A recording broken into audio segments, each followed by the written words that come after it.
I'm late. I was looking for parking. It's horrible out there. Oh my gosh.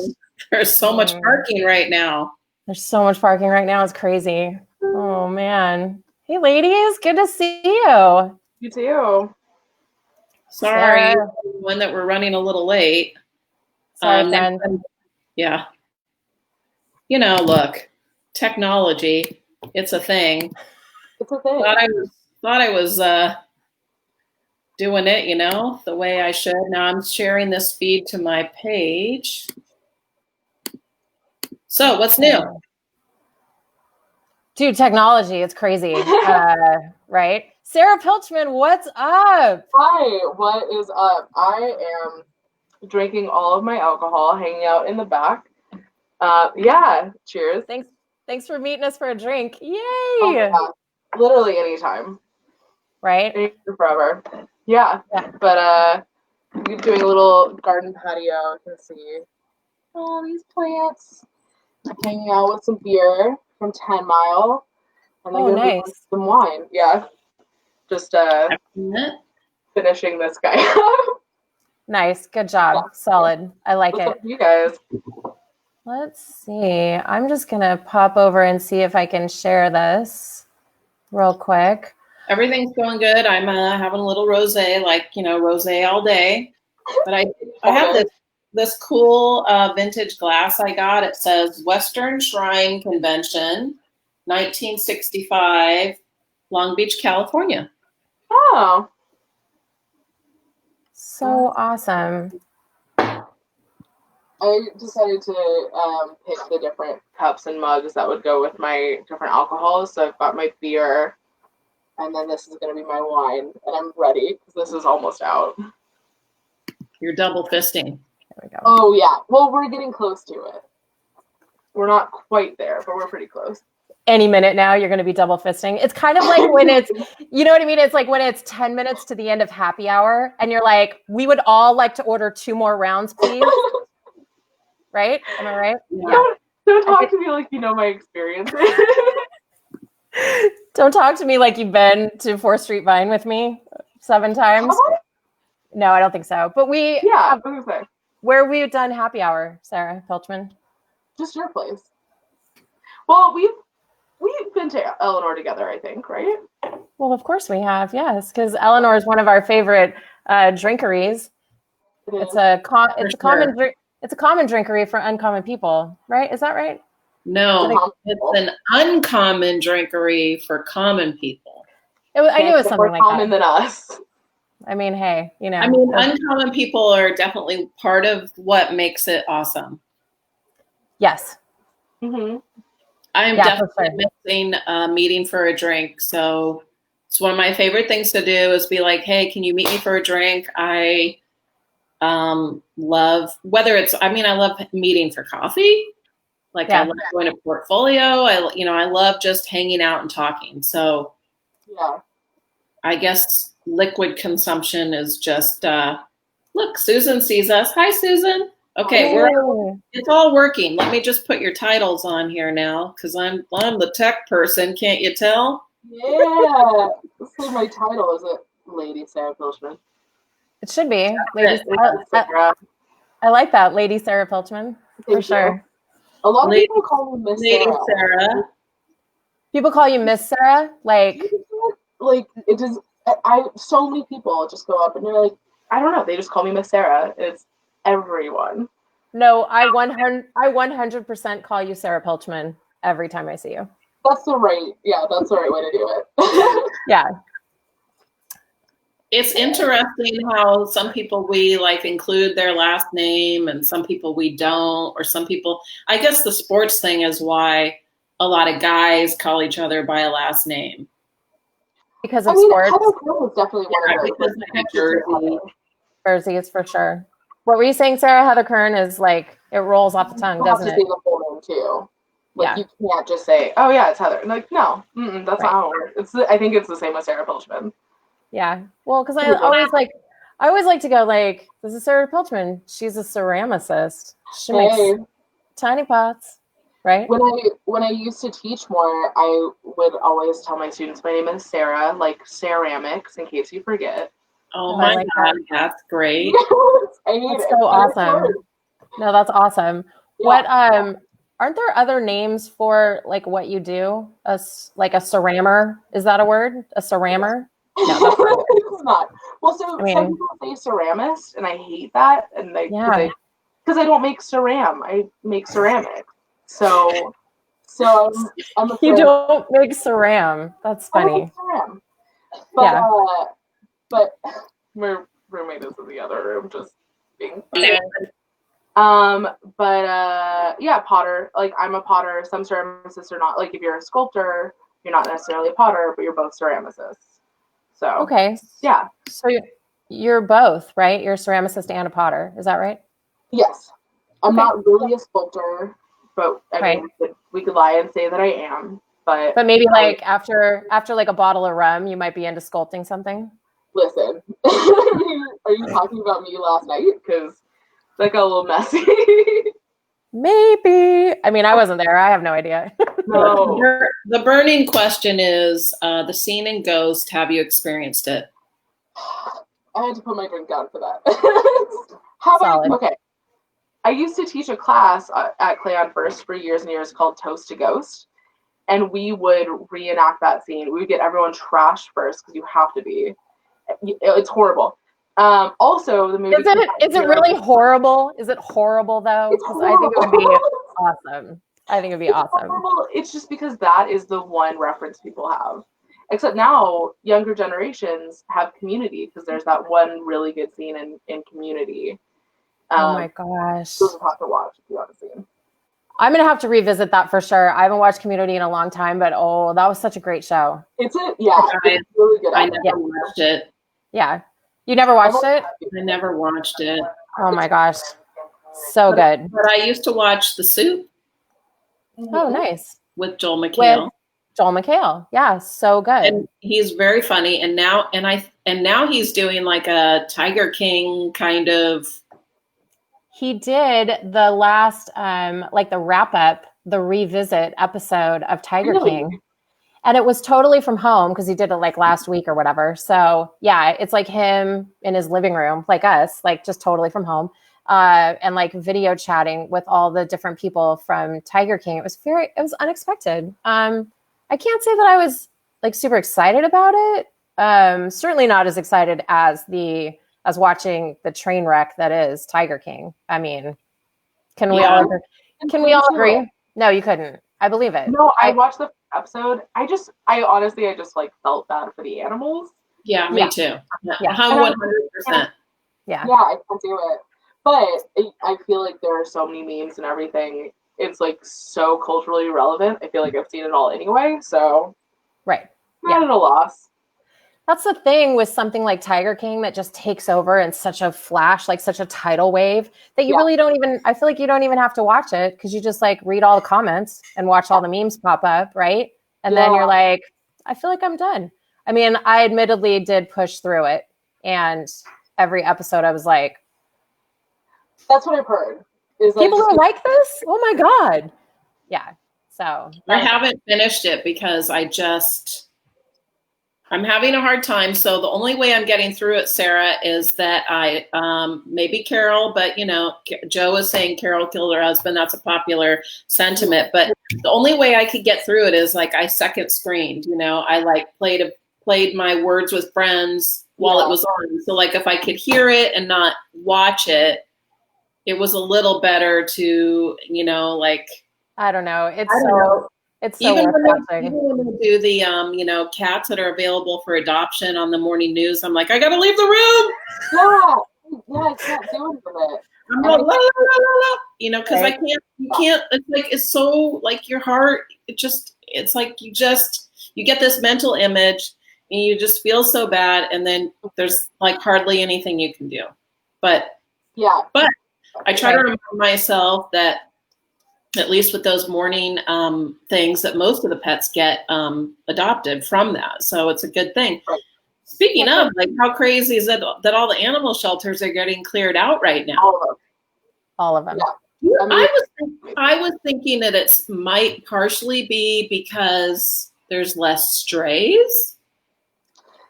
That's interesting. Because everyone's home.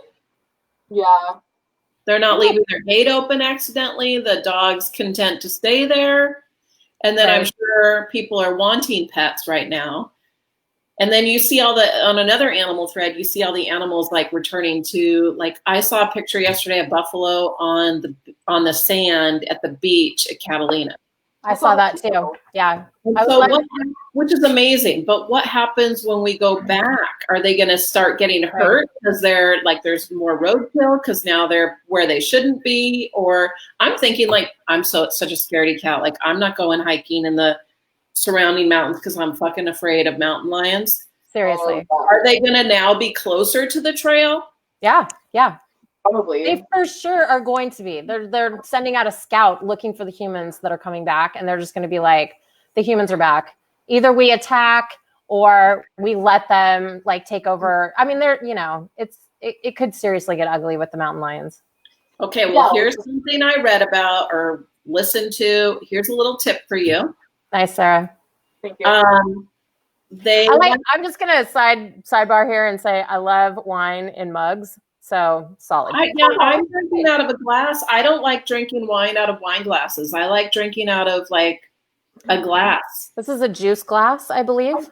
So it is wide like a wine glass. It's wide like a red wine glass with no stem. It could be a stemless. I mean, I know Susan Moffat Barrett likes to drink out of mason jars, which I love. But I also like a good vintage glass. Like, I love my vintage glassware, so I want to drink out of it. Well, yeah, it's so good that you use it. You know, so many of us have like collected so much crap that we never use. I mean, I think it's brilliant. It's like having your grandma's china, which no one has anymore, by the way. Like, no one. Sorry. I mean, do you? I don't. Well, of course Heather does. Yeah, thank you. Heather has that stuff. That's great. And I hope you use it. You know, I try, but I do feel like it's going to end with me. I'm the last of the Mohicans. My son doesn't care. I mean, maybe my grandson will care at some point. Yes, I have a grandson. I'm that fucking old. Good job, girl. You look great. You look great. I mean, as a ceramicist, like, first of all, I so value dishware and glassware. So, like, I do have all of it, but it is in storage. Sure. Right? But I have to say, I'm really jealous of glass as a medium. Like, the closest I have is porcelain, which is semi-translucent. But, like, artistically, the fact that you can't utilize, like, what is in the actual pot as, like, part of the piece is really upsetting to me. You know what I mean? Sarah's a super professional, by the way. Did you hear that whole thing? I mean, I don't. It was awesome. No, it's awesome. Awesome. I miss transparency. I just wish I had that available to me in pottery. Yeah. Well, that's cool. I get it. I mean, I think that's kind of the fun thing, you know, like, Sarah, you're a cocktail drinker, right? Oh, yeah.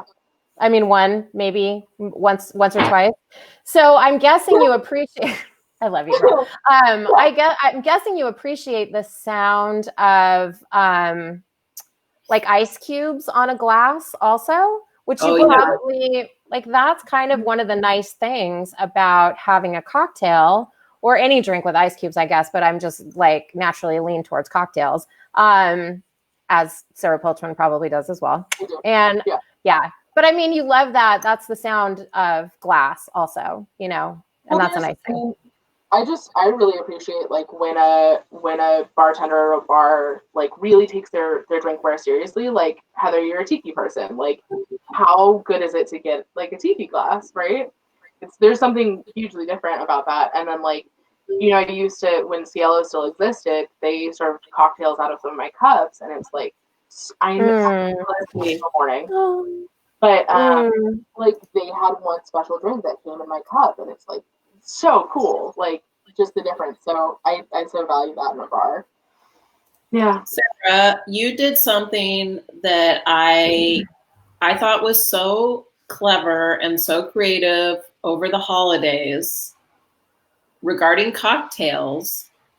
Uh-huh. You know what it was? When your friend comes to visit. Oh my God, I'm so nervous. And I played along. You do a, like, fancy to trashy, classy to trashy drink pour.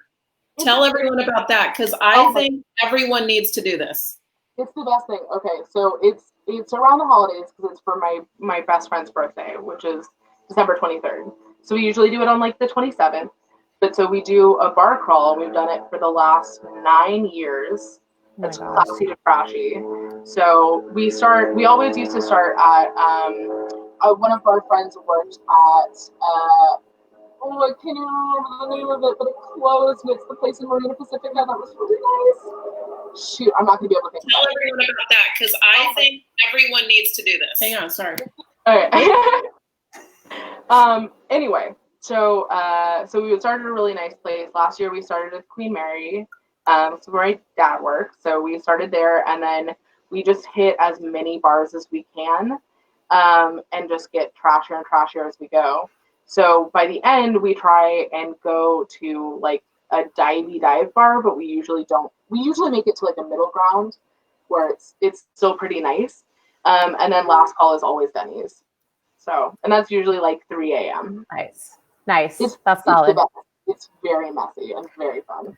So it's classy to trashy is the name of your bar crawl. If the Big Red Bus is listening and maybe wants to, get on board with that. I would love to do that. Wouldn't that be great? Yeah. But it was so fun this year because you posted pictures every place you went, and you were like not giving anything. I was like, it was like a real challenge. And you'd be like, where are we? And I was like, what? Because zooming and who has a chalkboard like that? But I have to say next year, you got to do a better job of going to trashy. This year, you stay too classy. We get too excited about the new ones because we try and do like at least half of them bars we haven't gone to before.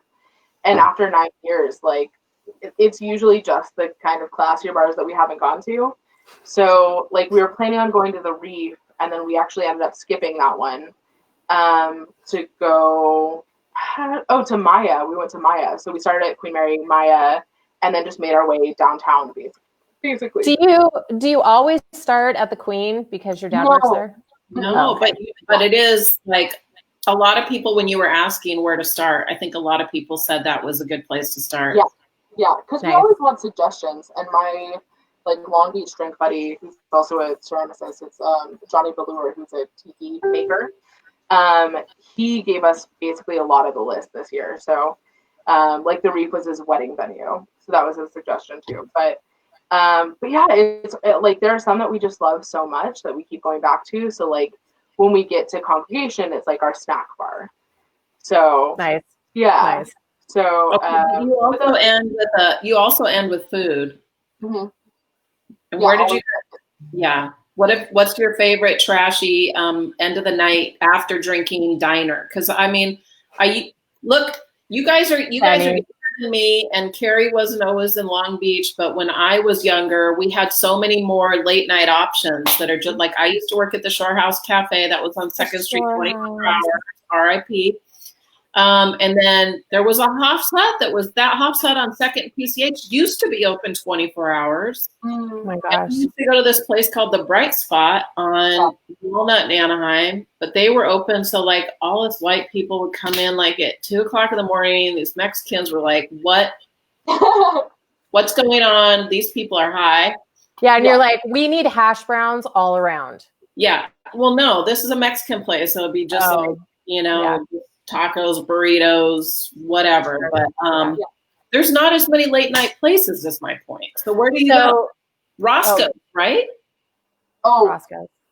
Better. Okay. Most of the late places that we would go, my friends and I would go, were when we were like 20 or 21. So it was like 10 years ago. And the best place to hang out is the Nile, which is open until 4. Wait, I don't even know where's that? So the Nile is like Anaheim and Redondo, I think. No. What? It's really close to Bamboo Club, I think. But it's a hookah bar, but they have food and they're open until 4 a.m. That's like right up the street from us. Yeah, it is. Wow. Yeah, it is. It is. Yeah. I can't I'm a believe I did loser. something. No, Dear Long Beach bar scene, at Long Beach bar scene, somebody better start posting about this place, right? Yeah, well, Heather. so the Nile, there's no alcohol at all. That's okay. Because I think they're, I mean, yeah, 4 a.m. But I think it's run by, I don't know. I don't know. But yeah, no alcohol, really good food. And I think they have hookah until 4 too, if that's your thing. Oh, wow. Wow. Mm-hmm. Well, yeah. I'll just give a little shout out to the fact that I grew up in Huntington Beach. I'm not going to give I'm giving a shout out sort of to the fact that I grew up in Huntington Beach, but because I think they're, I mean, yeah, 4 a.m. But I think it's whoa, who just went live? Who just went Facebook live? Sarah Pilchman. What's me? up, girl? I don't know if it was. Anyway, so we have the Harbor House. The Harbor House Cafe is in Sunset Beach. And so all of us Huntington Beach people would, that would be kind of our last stop for the night, would be the Harbor House Cafe. Because they're open, they're like norms. They don't even close, I don't think. I'm not sure they close. They probably don't have locks on their doors. Like, they don't close. And they have the best, late night food. I was going to say like stoner food, drunk food, whatever. Not that I would ever end up drunk over there, but since we're talking about bar crawls, then obviously that's what we're talking about. And yeah, dude, the Harbor House Cafe still killing it and still open and, you know, rocking it all night long. All night long. Like getting from here to there. Yeah. Which used to be, I'm just going to say in the 90s, we were probably tempting our fate a little. And then now we have drivers, which is great, but that's probably $20 more to your night right there. So yeah, if it could be closer, I think like the Long Beach Cafe on Ocean used to be open really late. So I think like Roscoe's is the only place I know that's like close by that's open late. Oh, Roscoe's was close. And I think it's only till 1. Where's maybe. Where's my finger? Follow my finger. No, I was going to say this whole video thing. Everything's the opposite. It's like, who's that? Who's that? Yeah. Oh, there you go. Yeah. See what I'm saying? See? Yeah. I'm touching you. I'm touching you. No, I'm touching you. Wait, that's Sarah. Wait, Heather. Sarah, the Brady Bunch. This is like the drunk version of the Brady Bunch. Which one I'm poking you in the face? Yeah. Or Beavis and Butthead. I don't know. I don't know what it is. Yeah. Anyway, well, at least we all know where to get really good food late at night outside of our kitchens. The 24-hour taqueria in Seal Beach. What? I don't know. My friends all used to go there all the time, but it's really good, and they pour their salsas really interestingly. It's like what they're known for. Huh? Interesting. So Seal Beach. I have a question for you. Okay. How is social distancing in time of COVID being single? What is dating like right now? Oh my God. That's a real question, dude. Are you on like 5 million dating sites day and night? Because like that's what I would be doing just with my time. It's like window shopping. It's like shopping for a handbag. It's like, oh, next. Okay, I like that one. Let me put it in my cart. And then let me review my cart. Yeah. Like how many pairs, for me, it'd be like, how many pairs of shoes do I actually need? I mean, I like shoes. Here's the thing. It's okay. So it's like window shopping, except all the windows are garbage. So it's bad. So, okay. So I am only on Tinder right now. I've been on OkCupid. I was on Hinge and Plenty of Fish for like a second and a half. But I've done online dating since I was 18, which is 12 years. And it's super interesting, but it's like you can only go for so long because so many people are like, a lot of people are the same. You just get, as like a straight woman, you just get sick of all the dudes that kind of are the same. It's really miserable. But actually, right before quarantine, I had made this decision of like, you know what, it's so much better when you meet in person. Like, you can just tell if the chemistry is right. So I was like, all right, I'm done with online dating. Like, let's quit it. And then this happened. And I was like, well, let's get back on it. So I've gone through, it's fascinating because I have 5 stages of people that I'm dealing with, where like the people I was dating beforehand, or like maybe around and maybe not. 3 or 4 of my exes have come out of the woodwork to try and message me. I'm like, you gotta stop it. People on Tinder are swiping everywhere, but they're just trying to get people to come over. And it's like, I'm not going to do that. Like, I'm not coming over. So it's super interesting where, like, you know, the first week or so of quarantine, my profile was like looking for, you know, like someone sweet and genuine and like just with toilet paper. Yeah, exactly. Right. Yeah, just like have a genuine conversation, like just be a good person, basically. And then it turned into, after like 5 messages of I just need someone to come over. So like, don't invite me over, you psychopath. And eventually it was just like, just if you're hitting existential angst like I am in this quarantine, send me a message. I'm not meeting up. Like, let's talk about it. So you've had to like call people out on their actual quarantine behavior. And that's one of the thing that I thought would be really interesting about dating in the time of COVID. Mm-hmm.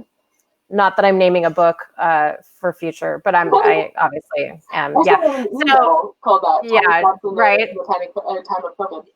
Yeah. Yes. So, but I thought it would be really interesting because you see people's true colors, right? Because they're just like, oh, girl, you don't have to have a mask. It's fine. You know, and you're like, wait, what? Oh, right. So like, I figured that would be a thing, you know? What I'm getting more than that is I am smarter than the scientists who are saying this. Oh my gosh. And that drives me crazy. But at the same time, it's like, cool, weed yourself out. Like, I don't, like, if you actually think this, then we're not a good match anyway. Like, sure. That's kind of what it comes down to. Yeah, because this is not going to end well. If you think you're smarter than a scientist, then obviously I'm going to like tear you apart, right? Yeah. Well, and I remember being on dating sites. Sorry, I'm interjecting. And it would be like we would talk, and it'd be like the creepy guy alert, you know. And then I would just like, fuck it, I'm bored, and so I would go for a while, and then it would get to, you want to meet at this Denny's parking lot, and then I'd say, okay, but just so you know, I have a giant bush.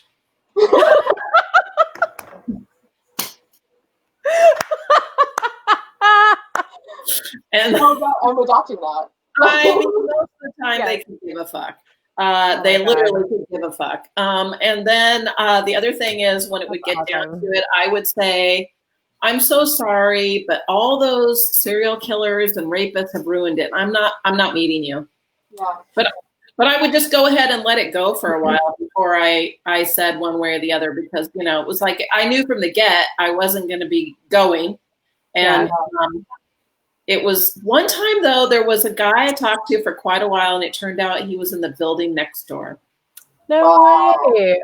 Oh my God. This was like 2000 maybe. And so it's like matchmaker.com. And so you could like look people up by like a mile radius. Location. Yeah. Location, right? So like, then it just kind of got narrowed down. And this was like my line. I'd be like, well, why don't we go outside and wave, and maybe we're next door to each other. And he was like, okay, go. And you're like, oh my God, that's you.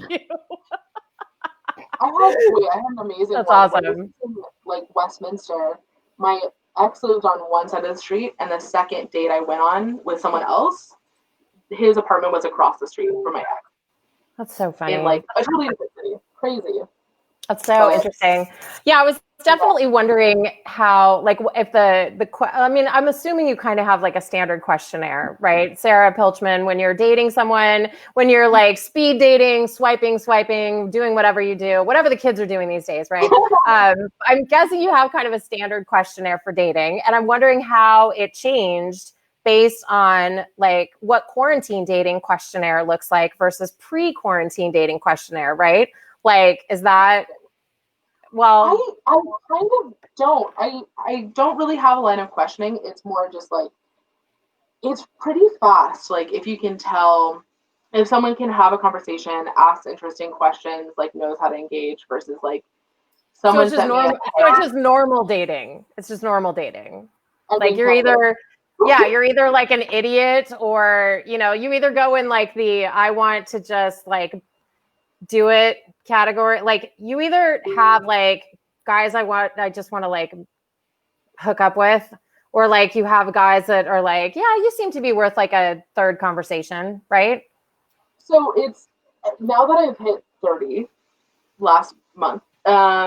Happy birthday. Happy quarantine birthday. Aries babies. Happy Keri has birthday. one too. Happy Yes. birthday. Aries babies. Yes. No, you know, now it's like, um, it just needs to like feel right. It's not the questions necessarily. It's like, and the me at 18, there was like a hookup person and a relationship person, and I was like, even if it's not like a relationship that I'm looking for, if you couldn't be both of those, then I don't want to hook up with you anyway. You know what I mean? So like, if it's just someone like that I can't hold a conversation with and I have no chemistry with, then like, ugh, you don't get to touch me. I don't want you to touch me anyway. Like, get back. So it's changed a little bit, but no, quarantine. Basically, I like put out what they give me a little bit. So like recently, someone messaged me, "Hey," and I said, "Hey" back, and like, and they said, "Hey" again, and I was like, "Cool, I'm just not gonna respond to this." Like, there's no conversation. Done. That's just No. any time. That's bad etiquette during any time, whether you're in quarantine or not. That's just like, oh, I don't want to deal with this. Yeah, that's so funny. I want to transition us from things that we're not sure about to other things we're not sure about. We're going to introduce a new segment. New segment. Woo! New segment. Wait, get your wine. We got a new segment. Yeah, everybody it's time to drink. This is a drinking game thing. Why do I still, if I can type, why do I still have this? Why indeed? Why do I still have this? With Heather, Keri, and Sara Pilchman. So like we were thinking about, this is kind of is convenient for like a show and tell because we're on video. And look, let's be real here. Everyone is hoarding something. I mean, I cleaned out a closet today, and why do I have this and this and a New York Life cup and a Long Beach thing and a quart of Long Beach, and I have 8 branded water cups or roadies, but I only need a couple. I really don't need 8 or 10. Right. And each of one of these was in its own like branded logo bag, tote bag, which I also don't need. So, Sara, why do you still have what you have? What you got, Sara? What you got? I just left them in the other room because I surprisingly went outside. So ask Keri first. I'll be right back. Sure. I'll take over on this one. Okay. So the funniest thing is that mine is very similar to Heather's because you know what I have a crap ton of? Bags. Oh my God. Oh my God. The bags. Okay. So the bags that I buy, which are fine, but then the bags that I get at things, this came with something. I got that from something. I bought this because I love bags.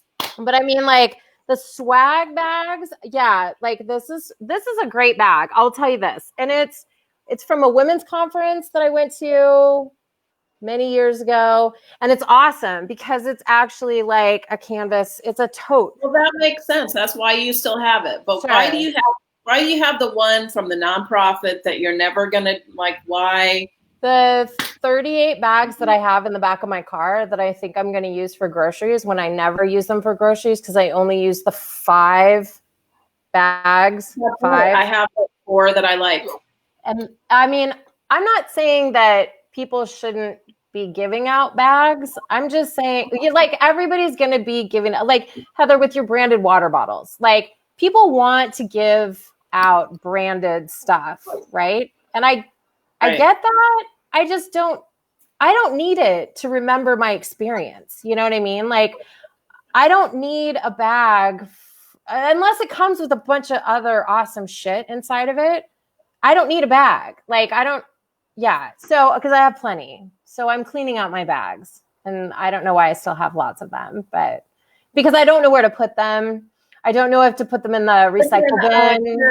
You told me a better story than the bags that you didn't use tonight, but I'm calling you out for next week that I need to hear about the backpack. So have it ready. Okay. I didn't want to go. It's way in my garage. I'll go dig it out. For why do I still have this? It's a legit awesome.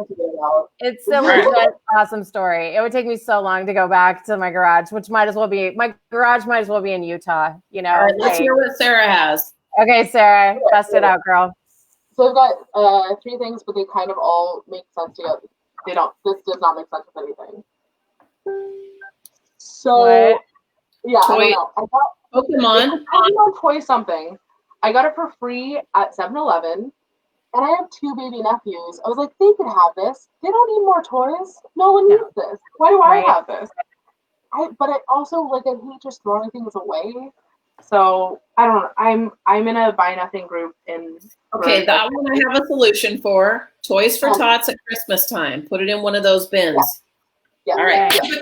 Yeah. More solutions. Come on. All right. So these, this was my trip to Thailand 3 years ago. Just different seasonings, paste seasonings. Sure. And I kept them for so long because I wanted, like, a special event, something to use it.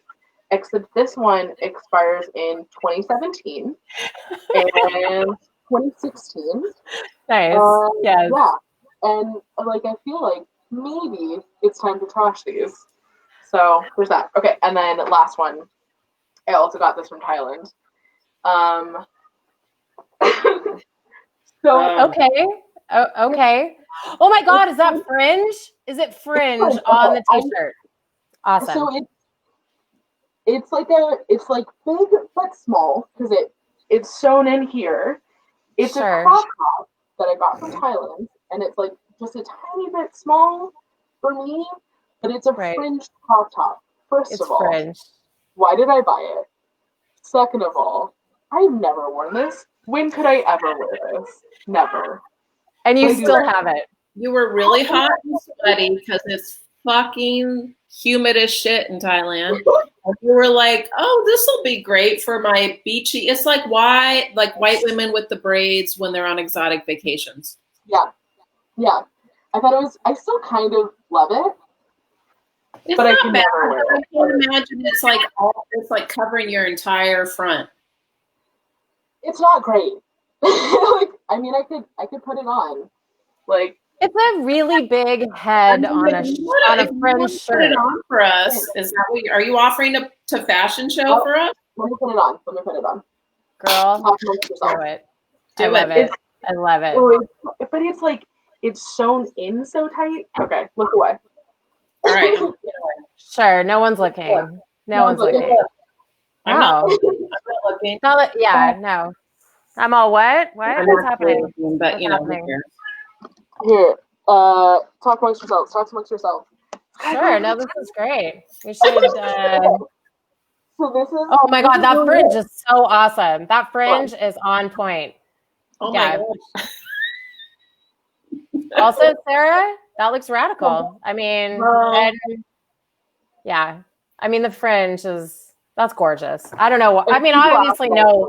I know why you've kept that shirt. I can answer that question. Okay, it's not cool, but it's kind of cool.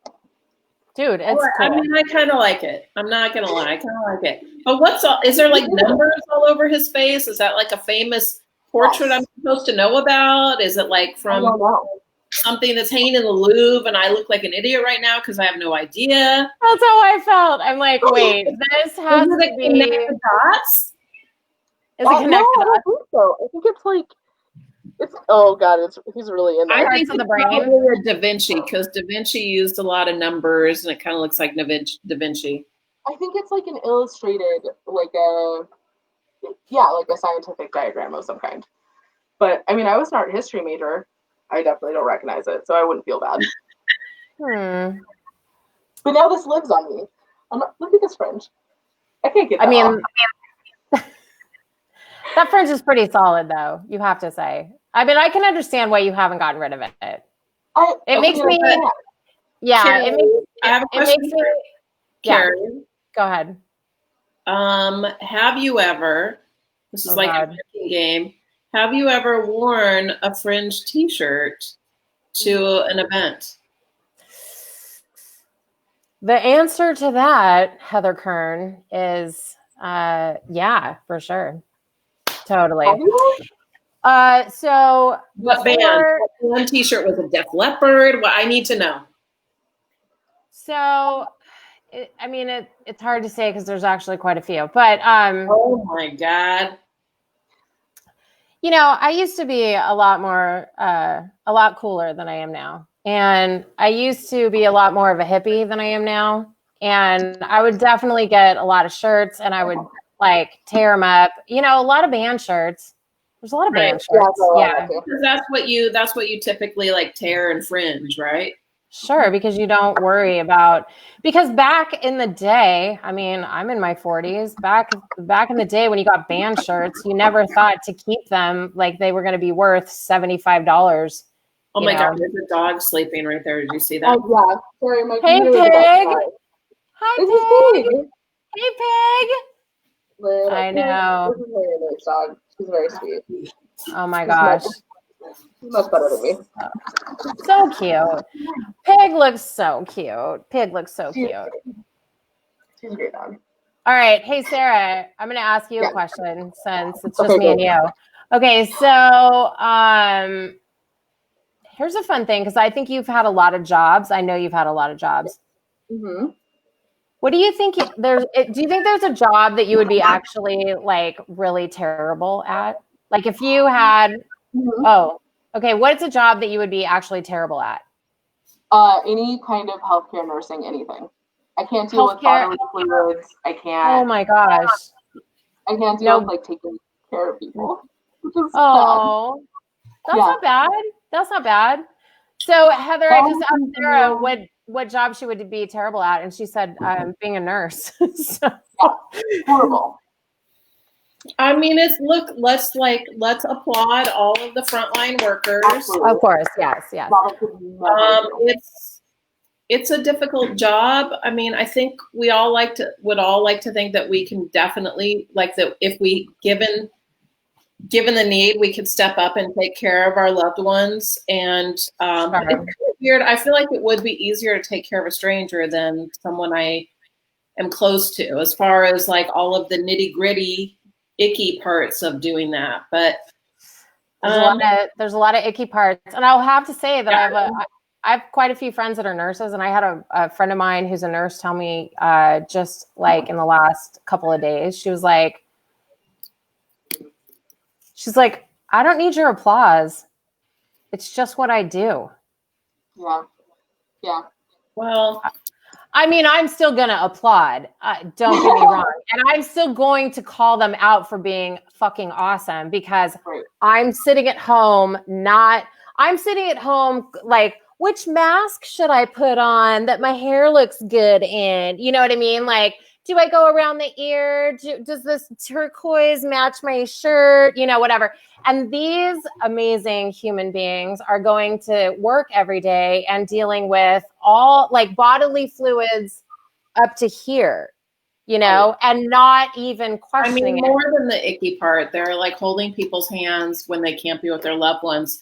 But I want to mention that speaking of all of that, Keri and I did something for the first time. We're in week 7 right now of quarantine, and Keri and I actually socially distanced. It was the second time in maybe the same, like within a day, that I had done any social distancing. And we went to a rooftop of a parking garage downtown. I won't say which one, to try to like watch the whole frontline nightly thing that's going on with all the skyscrapers. Cause like, we don't get that in our neighborhoods. There's no one driving down my street. So they're doing it in all these tall buildings. And so we went down there, but we didn't really get to hear anyone because maybe I didn't pick the best place. But, we tried. But it was so fun to be like a parking space away from everyone and, just see how it works. And just to be clear, like what we did is we got in touch with a couple of our other friends and we were like, hey, we're all going to drive to this one space and we're going to all park separately. And we're going to, so that's what we were talking about socially distanced, like physically distanced social interaction, I think might be the new catchphrase that we're going to use. And that was the big thing. And Heather coordinated the whole thing and it was awesome because like it reminded me honestly of being a teenager and meeting my friends. Yeah, like meeting my friends on the top of a hill somewhere to smoke weed. Right? Because that's what we did. I'm not saying. I mean, it's legal. Who cares? And listen, so back then we listened to. Forget about that. I know, right? So it's not that big of a deal, and everybody's doing it, and it's fine. But we used to like back in the day. We used to listen to back in the day, like it was so long ago. But I used to listen to Jim Ladd on the radio. Heather, I don't know. Do you remember Jim Ladd on KLOS? No, I didn't. I was not a KLOS. I remember that. Yes. Do you? Okay. So great. Yeah. So Jim Ladd was amazing. He was a pioneer of radio DJs. And he was actually, Heather, you will appreciate this. He was a pioneer of free-form DJ radio. And he was a huge fan. I mean, it's a KLOS, so it was a lot of Jim Morrison and all that shit. But he used to do this broadcast called, what was it called? Headsets or head something. Like it was super trippy and it was a lot of Jim Morrison and it was radical. And my friends and I would meet like at a park on the top of a hill somewhere in our cars, because like that's what you used to do. And we would listen to Headsets or whatever it was called with Jim Ladd and we'd be high and looking at the stars and all that shit. So that's what it reminded me of.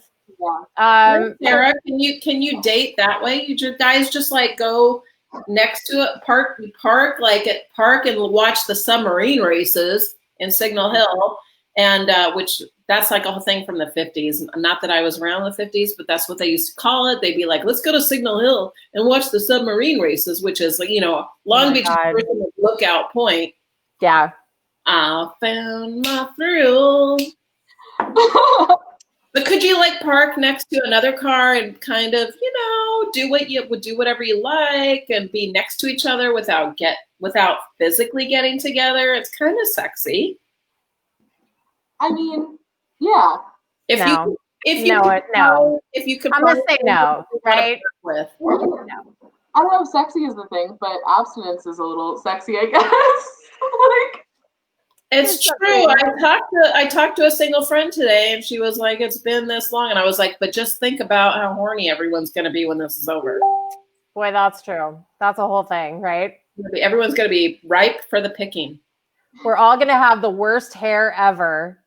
We're going to have all natural hair color. Keri. Out like so you're welcome. Yeah. Like even my husband the other day was like, babe, your hair is getting really long. I'm all, yeah, it's been 7 weeks since I've had an opportunity to get it trimmed. So yeah, I mean, like everyone talking about that is like my roommate misses going to the barber and like I go to get my hair done like twice a year. Like I just let it get crazy because it's going to be crazy anyway. Yeah. And so I'm like chilling. That's but then I end up like Hagrid. So no, Sarah. I mean, Hagrid is pretty sexy, I think. I agree.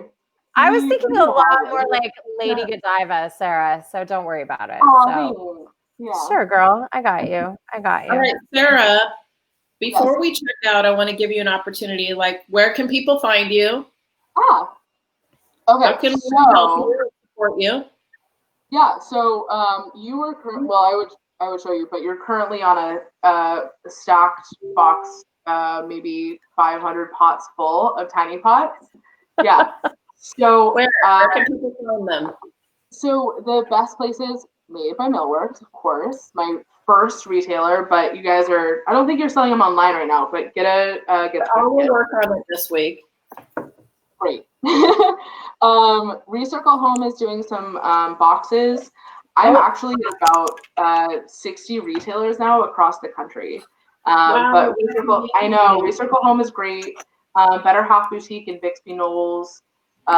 Blue Windows on 2nd Street. And so no one can buy direct. That's only from the places that you're selling at. Oh, there's a tiny pot. I always love it. Wow, this is amazing. By the way, I know you happen to be in Made Riverside too. I am, yeah, Made Riverside. Yeah, so if you're near a major city, that major city very possibly has my pots. But no, I do have an Etsy. You can always message me on Instagram at Sara Pilchman Ceramics. Wait, let me put it up at Sara Pilch. Sara Pilchman Ceramics. Tiny pots for a big world. Your IG is at Sara Pilchman Ceramics. Yeah, just look me up on Etsy if you want to buy it directly from me. But I love people buying from my retailers, and they do. A lot of them are shipping everywhere, so you can always message me on Facebook or Instagram, or ask me for my phone number, and you can text me, like whatever. But yeah, they're all over now, which is great. And then I potentially have like super huge news. Super huge news. I do out samples. Will you give us the exclusive, Sara? Well, so nothing's. No, I mean, but when you're ready, can we announce it here first? Yeah. Okay. Yes. Awesome. Yeah. All right. And then I have to close because I'm doing something that's. I have to wrap quickly here because I'm doing something. So I don't know if everyone else watching has noticed, but this gentleman a couple weeks ago, entrepreneurial, posted on the Long Beach, California Heights neighborhood Facebook page or whatever that he was a violinist and he would do concerts in front of people's house for $10. I only know about it because my friend Liesel booked him, and that's already come and gone. I contacted him, and he was too busy. He's already booked through May. So that's awesome. I saw someone else share that another violinist was playing on a balcony in downtown Long Beach. They shared it with my friend who happens to be a violinist saying, you should do this. And she was like, I don't know. And I said, I'll book you. So she's playing at 7 p.m. tonight in the street, socially distant, away from us. I put flyers on the block. Everyone, hopefully, everyone comes out on the street and watches. And then, we go back to our TV and everything, but we're all stuck at home. I think that there's an opportunity, and I want to challenge everyone who's watching and listening to do creative things out of this. There are creative things like what we're doing, Zooming, video chatting, concerts in the driveway, parking next to your friend 2 parking spaces away. The drive-in is open. Mission Tiki Drive-In has never closed, but you can go to a drive-in out in, I forget what city it's in. It's like out by Pomona. But there are amazing things that you can do in this time that are memorable, happy things that will be like a real experience that came out of the circumstances. So I want to challenge everyone to do something that is uplifting and unique based on our circumstances, because it looks like we could be reopening soon. And then this time, though is sad, but can also be magical, will be gone. Yeah, totally. Take advantage of it while you can. And that's one of the things that we're trying to do. Oh, Alessandra also is having an open mic tomorrow. So we're going to go ahead and promote. Where can we find it, Alessandra? Post in the comments the link where everyone can watch. We'll make sure to post in our show notes links to everybody. Is playing for me. Right. And that's awesome. And we'll make sure to post everything in our show notes. We'll go through everything, once the show's over and we repost all this stuff, we'll make sure to answer all your questions that we didn't get to. Thanks so much for being patient with us and our technical difficulties getting started. I'm just going to say, Sara Pilchman Ceramics, you guys, tiny pots are great for everything from shot glasses to succulents to match strikers. When you're looking to light your candles from EKP Creations Candle Company, you can find us at ekpcreations.com. I'm going to be posting some Mother's Day boxes that include Sara Pilchman's lovely little tiny pots. And so that's going to be happening in the next couple of days as well, just in time for Mother's Day. Heather Kern obviously is the amazing creative director. Is that your official title? I don't even know. Like dream maker, dream facilitator, and I like to say, or executioner of nightmares, depending on if you get a thumbs up or a thumbs down. Right? Yeah, totally. But she is the one to contact for Made by Millworks, which is an amazing retail store in downtown Long Beach, beautiful downtown Long Beach, and also Eleanor, an uncommon trickery from common people, where we cannot wait to get back and have our in-person happy hours. But in the meantime, thanks for meeting us for a drink. Yeah, meet us for a drink next Wednesday. We can't wait to do it again. Yay! Bye, everyone. Bye, everybody. Thanks for coming. Bye, Sara. Yay! Bye, Sara.